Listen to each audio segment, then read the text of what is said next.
అంటే వ్యక్తిగతంగా చూస్తే లక్ష్మీభారతి గారు మంచి మేధాశక్తి ఉన్నవాళ్ళు, మంచి చదువు ఉన్నవాళ్ళు. సో సొసైటీలో ఎలా మాట్లాడాలో, ఎలా మెలగాలో కూడా తెలుసు. కానీ ఆ రోజు మీరు అనుకుంటే, ఎవరైతే మీరు వెన్నుపోటు పొడిచి ఈరోజు పదవిలో ఉన్నారు అని అన్నారో, మీరు వెన్నుపోటు పొడవకముందే ఆయన చనిపోయిన తర్వాత మీరు పదవి తీసుకోవచ్చు, మీరు ఒక ముఖ్యమంత్రిగా ఉండొచ్చు, ఐరన్ లేడీగా జయలలిత లాగా మీరు చేసే ఒక కెపాసిటీ ఉంది మీలో. కానీ ఎందుకని ఆ రోజు మీరు ఇలా చేయలేకపోయారు అసలుకి? లేదు మీరు పొరపాటు పడి, ఆయన చనిపోక ముందే పార్టీ లాగేసుకున్నారు. అదే అలాగే ముందు టైంలో ఆయన ఉన్నప్పుడే ఇంకా మీకు ఎక్కువ ప్లస్ పాయింట్ కదా. లేదు అది మేము ఊహించలే ముందు. ఎందుకంటే బయట వాళ్ళైతే ఎవరైనా ఊహిస్తారు, బయట వాళ్ళకి మనకు అర్థమైపోతుంది. ఎవడైనా అటాక్ చేస్తాడు అనుకున్నప్పుడు వాడు డైరెక్ట్గా వస్తాడు. కానీ మన ఇంట్లో మన బిడ్డలు, మన అల్లుళ్ళు వెనకుండి ఒక కత్తిపోటు పొడిస్తే ఎవరైనా ఊహించగలమా? సేమ్ మా కుటుంబంలో అదే జరిగింది. మేము ఎక్స్పెక్ట్ చేయలేదు ఇంత ఘోరం చేస్తారని. అందుకనే మేము జాగ్రత్త పడలేకపోయాము ఆ విషయంలో. దానికి తగిన ఫలితం ఏంటనేది అనుభవించాం. అంటే వాళ్ళు అనుకుంది ఏంటంటే, ఒక జీవిత చరిత్ర రాయటానికి మీరు వచ్చారు, కానీ ఎప్పుడైనా అనుకున్నారా మీరు ఎన్టీఆర్ గారిని పెళ్లి చేసుకుంటానని? ఎప్పుడు అనుకోలేదు. అది ఎట్లా ఊహిస్తామో చెప్పండి. అసలు నెవర్ ఎక్స్పెక్ట్. అది ఎప్పుడు ఊహకు కూడా అందనటువంటిది. కానీ పరిస్థితులు ఒక దగ్గర చేస్తాయి. ఎట్లాంటి పరిస్థితులు అంటే, ఇద్దరు ఒకే రకమైన కష్టంలో ఉన్నప్పుడు, నేను అదే బాధలు పడుతున్నాను, ఆయన అదే బాధలు పడుతున్నారు. ఓడిపోయిన తర్వాత ఒక ఒంటరితనంతో ఆయన బాధపడుతున్నారు. ఒక పక్క అనారోగ్యం వస్తూ ఉంది. అప్పటికే ఆయనకి మైల్డ్ స్ట్రోక్ వచ్చింది, అందరికీ తెలుసు. 91లో రామ్ మనోహర్ లోహి హాస్పిటల్లో చేరారు. తర్వాత షుగరు, బీపీ కంట్రోల్ లేకుండా ఉంది. మేజర్ చంద్రకాంత్ సినిమా తర్వాత ఆయన ఇంకా దెబ్బతినిపోయారు. దాని మీద ఆ పాట ఉంది కదా, పుణ్యభూమి నాది. ఆ పాట అప్పుడు కట్టబ్రహ్మనే కదా ఆ పాటలో రెండో సీనం. అంతెత్తు సింహాసనం వేస్తారు, నీరు పెట్టావా, నారు పోసావా అనే ఒక డైలాగ్. అది చెప్తే ఆవేశం నిలబడ్డప్పుడు అంత ఎత్తు నుంచి పడిపోయారట. ఇది ఎవ్వరికి చెప్పలే బయట ప్రపంచానికి. మోహన్ బాబు చెప్పలేదు, ఈయన నాకు చెప్పారు. ఈయన తర్వాత ఇట్లా జరిగింది అక్కడ. ఎంత కష్టాలు ఆయన ఎదుర్కొన్నారో అవి అసలు చెప్తే గుండె పగిలిపోతుంది. ఆ మహానుభావుడికి జరిగిన అన్యాయాలన్నీ కూడా. అట్లాంటి నేను ఒక పిచ్చి అభిమాని, అందరిలాగానే చిన్నప్పటి నుంచి అభిమాని, వీరాభిమాని. ఆయన అడగకముందే నేను నిమ్మకూరు వెళ్ళి ఆయన చరిత్ర రాద్దామని చెప్పి మెటీరియల్ కలెక్ట్ చేసుకున్నదాన్ని. ఆ రోజులు అప్పటికి నాకు పరిచయం కూడా లేదు ఎన్టీఆర్ గారు. నేను ఎంఫిల్లో జాయిన్ అయిన తర్వాత ఎన్టీఆర్ గారితో పరిచయం ఏర్పడింది. ఫస్ట్ వద్దన్నారు, తర్వాత రాయమన్నారు. అలా వచ్చినప్పుడు నా జీవితం కూడా కష్టాల్లో ఉంది. అప్పటికి చాలా ఇబ్బందుల్లో ఉన్నాను. నేను డిగ్రీ కాలేజ్ లెక్చరర్గా పనిచేస్తున్నాను. నేను ఇద్దరం ఒకళ్ళు చెప్పుకున్నాము, ఒకళ్ళ కన్నీళ్ళు ఒకళ్ళు తుడుచుకున్నాము. రఘురామయ్య కాలేజీలో? రఘురామయ్య కాలేజీ మా ఊర్లో నసరావు బయట. నేను 89, 91 చేశాను బాబు. అప్పుడు ఆయనే అడిగారు, నన్ను పెళ్లి చేసుకుంటావా అని అడిగారు. అంటే అది అప్పుడు కూడా నేను వెంటనే సమాధానం చెప్పాలి, కొంత టైం తీసుకొని ఆలోచించి. సరే అయిపోయింది. ఎందుకంటే ఆ కలయిక జరగాల్సినటువంటి అవసరం కాలానికి ఉన్నప్పుడు ఎక్కడున్నా సరే వాళ్ళని తీసుకొచ్చి అక్కడ కలిపేస్తుంది అనటానికి మా జీవితాలే ఉదాహరణ. లేకపోతే ఎంతమంది ఆయన చుట్టూ ఉన్నారు, ఎంతోమంది ఉన్నారు కదా. సినిమా రంగంలో ఉన్నారు, రాజకీయ రంగంలో ఉన్నారు, ఆయనంటే ప్రాణం పెట్టేవాళ్ళు ఉన్నారు. ఎవరు ఏ స్త్రీ ఎందుకు దగ్గరగా లేకపోయింది చెప్పండి? ఇప్పుడు అందరూ కూడా ఒంటరిగా ఆయనతో మాట్లాడేవాళ్ళు ఉన్నారు కదా పార్టీలో. మరి ఎందుకు నన్ను ఆయన సెలెక్ట్ చేసుకున్నారు? అది మీకు రాసి పెట్టింది. రాసి పెట్టింది. But I have some qualities also I have. అంటే ఇంత దేవుడిగా భావించే మీ భర్త ఎన్టీఆర్ గారిని కథానాయకుడు సినిమా రిలీజ్ అయిన తర్వాత నాదెండ్ల భాస్కర్ రావు గారు పలు రకాల విమర్శలు చేశారు. మరి ఒక్కరోజు కూడా మీరు మీడియాకి వచ్చి దాని మీద వివరణ ఎందుకు ఇవ్వలేకపోయారు? నేను నిజం చెప్పమంటారా, ఇంతవరకు నేను వెళ్ళలేదు అస్సలు. నేను మీకు తెలియదు, నేను టీవీ చూడను. టీవీ న్యూస్ కోసం చూస్తాను. ఎప్పుడు పొద్దున్నే మాకు డిస్కషన్స్ ఉంటాయి కదా, దానికోసం ఆ రోజు సబ్జెక్ట్ ఏంటనేది అది కొంచెం సేపు చూస్తాను, తర్వాత కట్టేస్తాను. నేను ఇప్పుడు కూడా నేను నవలు రాస్తాను, అందులో మునిగిపోయి ఉన్నాను నేను. తర్వాత ఈ యూట్యూబ్లోకి వెళ్ళి ఇంటర్వ్యూలు చూడటం అనేది అస్సలు నేను చూడను. నాకు చాలా నాది లిమిటెడ్ ప్లేస్ నాది చెప్పాలంటే. నేను నాకు వీటన్నిటికంటే ఇప్పుడు ఆధునికమైన ఇవన్నీ కూడా నాకు తెలియదు. నేను ఫేస్బుక్లో లేను, అలాగే ట్విట్టర్లో తెలియదు. ఒక్క వాట్సాప్ మాత్రం ఎప్పుడన్నా యూజ్ చేస్తాను, అది కూడా ఎప్పుడూ అవసరం అనుకుంటేనే. ఇక ఈ యూట్యూబ్ మాత్రం నేను అస్సలు ఇప్పుడు నా ఇంటర్వ్యూలు నేను ఒక్కడు చూసానా, ఎప్పుడూ చూడలేదు నేను. అందువల్ల నాదెండ్ల గారు ఏమన్నారో కూడా నాకు తెలియదు. మా వారిని అలా అంటే మాత్రం అది తప్పేని అంటాను నేను 100%. ఏమన్నారో తెలియదు కానీ అలా అనకూడదని మాత్రం అంటాను. మీ గురించి బాగా చెప్పారా? అది కూడా నాకు తెలియదు. నేను తీసుకున్నాను ఇంటర్వ్యూ, మీ గురించి బాగా చెప్పారు. అవునా? ఓకే. లక్ష్మీభారతి గారి మీద అంటే మీరు యూట్యూబ్ చూడండి అన్నారు కాబట్టి నేను చెప్తున్నాను. లక్ష్మీభారతి గారి మీద మీ ఒపీనియన్ ఏంటంటే ఆ ఉండబట్టే ఎన్టీఆర్ గారు అన్ని రోజులు ఉన్నారు. సో ఆమె చేసిన సేవ ఆయనకి చాలా ప్లస్ పాయింట్ అని చెప్పారు కూడా. అది ఇప్పుడు ఆయన చెప్పడమే కాదు, లోకమంతా ఆ రోజు అదే చెప్పారు కదా.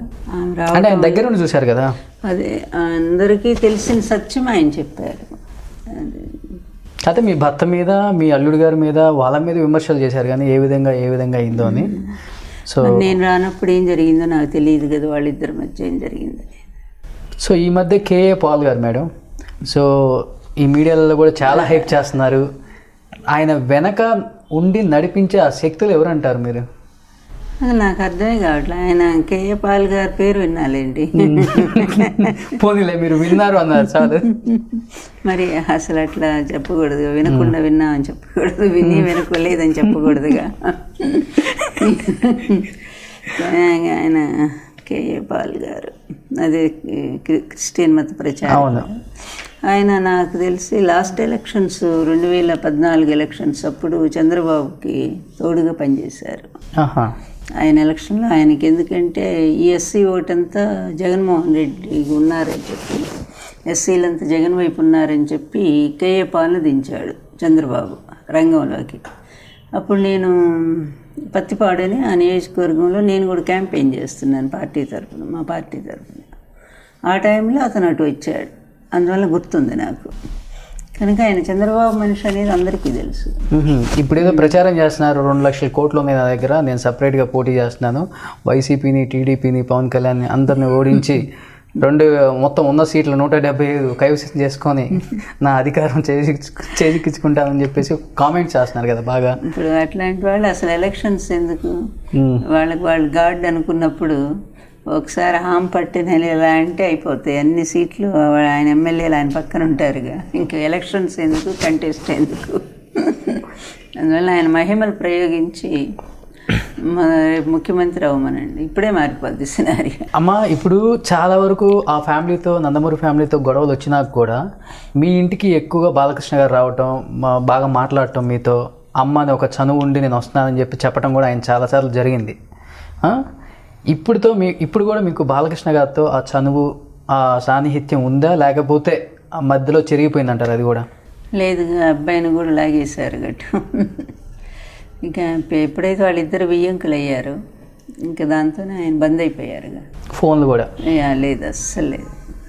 మీరు ఎప్పుడైనా ట్రై చేశారా మాట్లాడదామని? లేదు, నేను చేయను, అట్లా చేయను నేను ఎప్పుడు కూడా అంతే. నేను ఎవ్వరికి ఫోన్ చేయలేదు, ఆ రోజుల్లో కూడా అంతే, అస్సలు చేయను నేను అట్లా. ఒక సంచలనమైన కామెంట్ చేశారు, 2 కొడుకులకు మాత్రమే ఇష్టం మా పెళ్ళి, కోడల్లో ఇదంతా చేసింది కూడా అని చెప్పి కూడా మీరు ఈ ట్రైలర్ రిలీజ్ అయిపోయిన తర్వాత ఏమన్నాను? 2 కొడుకులకు మాత్రమే ఇష్టం పెళ్ళి, చేసింది మొత్తం మిగతా కోడళ్ళు కొడుకులే అని. కాదు, 2 మాత్రమే అభ్యంతరం చెప్పారని పెళ్ళికి. వీళ్ళందరూ సైలెంట్గా విన్నారు, ఏం మాట్లాడలేదు. 2 మాత్రం అభ్యంతరం చెప్పారు. అయితే ఎన్టీఆర్ గారు వాళ్ళు కన్విన్స్ చేశారని చెప్పారు. కానీ పెళ్ళైన తర్వాత, పెళ్ళి కాదు, మా గవర్నమెంట్ వచ్చాక ఆల్మోస్ట్ ఆ 2 తప్ప అందరూ వచ్చారు పెళ్ళికి. పెళ్ళి కాదు, గవర్నమెంట్ వచ్చిన తర్వాత మీ ఇంటికి మమ్మల్ని మళ్ళీ వాళ్ళ ఇళ్ళకి తీసిపోయారు.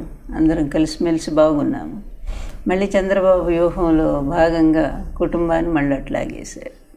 అది ఒక సామాన్య మహిళ, మీరు ఆల్మోస్ట్ ఒక ముఖ్యమంత్రి గారి భార్య అయిపోయిన తర్వాత రాజవైభోగాలు అనుభవించుంటారు నాకు తెలిసినంత వరకు. సినిమా పరంగా కానీ, అంటే ఆయన సినిమా వ్యక్తి కాబట్టి సినిమా పరంగా కానీ, రాజకీయ పరంగా కానీ రాజవైభోగం అనుభవించుంటారు.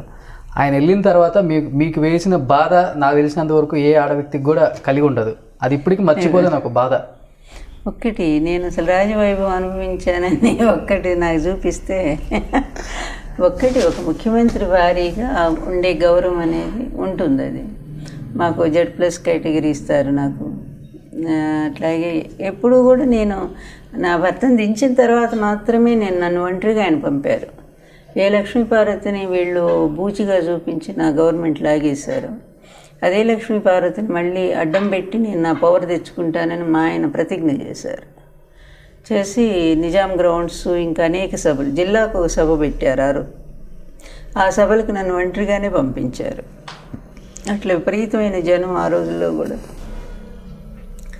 చాలా బాగుంది. అంతలో ఇది జరిగిపోయింది, ఇదంతా దురదృష్టం. ఇంకా సో అందువల్ల ఏంటంటే నేను ఆ రోజు కూడా ఎప్పుడూ కష్టాలే ఉన్నాను. నేను బిఫోర్ మ్యారేజ్, ఆఫ్టర్ మ్యారేజ్ రోజు ఈ నిందలు భరిస్తూనే ఉన్నాం. రోజుకో రకమైన పిచ్చి రాతలు రాస్తూనే ఉన్నారు, ఆయన రాయిస్తూనే ఉన్నాడు. ఆ తర్వాత కూడా ఎన్నాళ్ళు అసలు ఇది చెప్పండి, 8 నెలలే కదా ముఖ్యమంత్రి పదవి ఉంచింది. 8 నెలలు కూడా లేదు, 7 నెలలే కదా. ఈ 7 నెలల్లో కూడా ఎన్ని సమస్యలు, ఎన్ని రకాలైనటువంటివి ఎదుర్కొన్నాం కష్టాలంటే. అందువల్ల రాజభోగం అనే మాట నా జీవితంలో ఎప్పుడూ లేదు, కష్టాలే నా జీవితం. సరే, అయితే ఆ రోజు ఏంటంటే నిండుగా నా భర్త గుండెల్లో పెట్టుకొని నన్ను కాపాడుకొని ఒక కంచుకోట్లాగా నా చుట్టూ నిలబడ్డారు. ఎవరొక్క మాటను ఆయన భరించేవారు కాదు. నన్ను వెంటనే దాన్ని ఖండించటం, ఆయన చాలా తీవ్రంగా రియాక్ట్ అయ్యేవారు. నన్ను ఎవరన్నా కూడా నా భార్య తప్పేంటో చెప్పండి, నడిబజార్లో చంపేస్తాను నా భార్య తప్పు చేస్తే, అంత చెప్పారంటే నా మీద ఆయన ఎంత నమ్మకంతో చెప్పారు. ఇది మర్చిపోకూడదు మనం. అయినా దుర్మార్గులు వాళ్ళు చేసేటువంటి దుర్మార్గాలకు అంతమేముంటుంది, వాళ్ళకి పాపం పుణ్యం అనేది ఉండదు. ఆమె ఏదో ఒక అనామకంగా సామాన్య కుటుంబం నుంచి వచ్చింది, లేదు దిక్కు లేదు.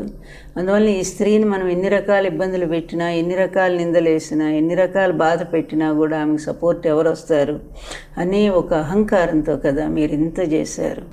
సరే, నన్ను ఎన్ని రకాలుగా మీరు ఇబ్బంది పెట్టినా కానీ పాపం ఆ మహానుభావుడు ఏం తప్పు చేశాడని ఆయనంత దారుణంగా మీరు వంచన చేసి చంపేశారు.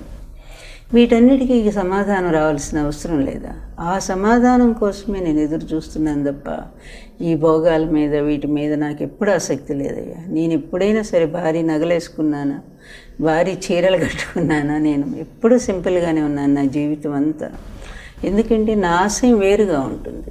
నేను ఒక సాధారణమైన స్త్రీలా ఎప్పుడు ఆలోచించలేదు. అదే ఆయనకు కూడా నచ్చింది. తనకి ఇది చాలా మెచ్యూర్డ్, అదేవిధంగా చాలా సింపుల్గా ఉంటుంది.